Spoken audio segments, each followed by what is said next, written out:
So I wanted to invite you to my 30th. It's at the end of August. I'm having a fancy dress at the castle. Oh, and it's red, white and blue themed. I mean, come as what you want, obviously, but you know who I'll be going as? I'm telling everyone in advance because I don't want anyone else going as her.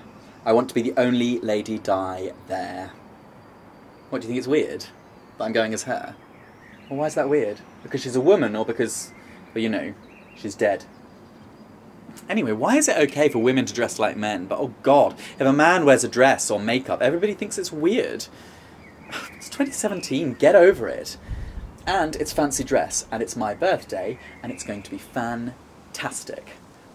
I mean, you know how much I love her. I can't believe I'm going to be dressing up as her. I'm so excited. I'm a bit nervous as well, Obs. I mean, she has just been the biggest part of my life since forever. Well, since my 10th birthday, to be precise. Do you remember where you were when you heard she died? I do. I remember every single second of that day. I remember waking up and thinking, God, it must be really early, because I couldn't hear anything, and no one had woken me up. Our Mum and Dad used to always wake us up on our birthday to go and open our cards and presents. And I was so excited, because not only was it my 10th birthday, double digits, but I was having my first ever birthday party. You know, like a proper one with a DJ and a hall and an entertainer and everything. And I'd been looking forward to it for absolutely ages. And I'd invited everyone in my class, including Sarah Matthews, who I had an enormous crush on. Anyway, I jumped out of bed and I rushed downstairs, but there were no balloons and no excited hugs or kisses, and the door to the lounge was closed and I could hear muffled noises. So I opened it, and everyone was really sombre, and Mum was crying. And they were all just sort of sitting there, still in their night clothes, which was very odd. And the TV was on, which was really weird. And just everything was wrong, because it was a Sunday, and usually Mum would be in the kitchen making a cooked breakfast, singing along to the radio, and Dad would be at the dining table reading the newspaper and waiting for it.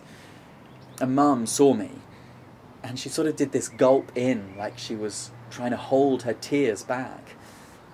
And she rushed over, and she gave me an enormous hug, and she said, "Oh, darling, I'm so sorry. Nothing's ready. There's been some terrible news, and we all just sort of got a bit caught up." So I asked what had happened, and she said, "It's Princess Diana, darling. She's been killed in a car crash."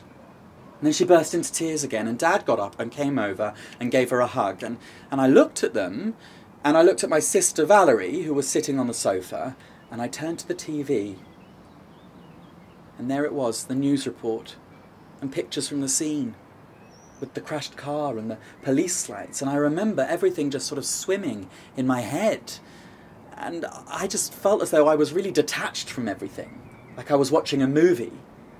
And all I could think of was, they're not going to have my party anymore. And even if they do, it's going to be completely ruined. And I let out an enormous wail of anger and of hurt, really. And I haven't cried so much before or since. And my mum stopped crying instantly. And she rushed over to me and hugged me and said, "Oh, darling, it's okay, it's all right. Oh, you're such a sensitive boy. Are you sad?" And I was nodding through my wailing. "Oh, my darling, I know. Oh, she was such a special lady. Did you love her, darling? Did you love her?" And I'm still nodding. And I wail, "I don't want to have my party anymore." And my mum, she said, "Oh, come on, darling, I know you're such a special boy. Oh, let's go and sort out your birthday gifts." And she thought I didn't want to have my party because I was upset about Diana. And so off we went to get my presents. 2 Tamagotchis and an Action Man skydiver. And Mum said, "Oh, darling, you're such a good boy. Do you really not want to have your party now? Because I can cancel it. And actually Dad and I were talking about it, and we think it would be a good idea if we didn't have it, because everyone will be so sad about Diana, and I promise you we will have a bigger and better party in a few weeks' time. And I will get you the Buzz Lightyear that you wanted. I didn't get it for your birthday because I thought it was too expensive, but I don't care. You're so selfless. Oh, darling, I'm so proud of you. And she was true to her word. Oh my goodness. We had the biggest party you have ever seen. And not only did she buy me the Buzz Lightyear, but she got me the Woody doll too. And the most amazing thing about it was that in between my actual birthday and the party, word spread about me. About how kind and sensitive I was and how selfless and mature my actions had been. Oh my God, I got so much attention. The headmistress even made an announcement about it in assembly. Oh, the attention from the girls. I was a superstar. They all wanted to sit next to me in class, on the mat, at lunch. I have never been so popular. And of course, after the girls wanted me, all the boys wanted to be friends with me too, which was fantastic because the boys had always ignored me and said that I was a sissy because I didn't like playing football. Oh. And not only did Sarah Matthews kiss me and tell me that she wanted me to be her boyfriend, but Jessica Byfield did too. So I had 2 girlfriends. And so many friends. Honestly, I'd never been so popular.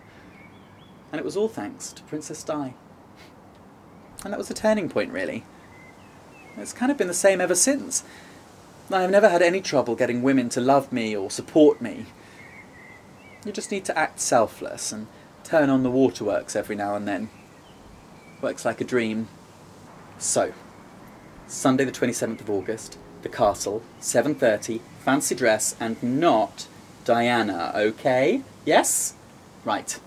I'll see you there.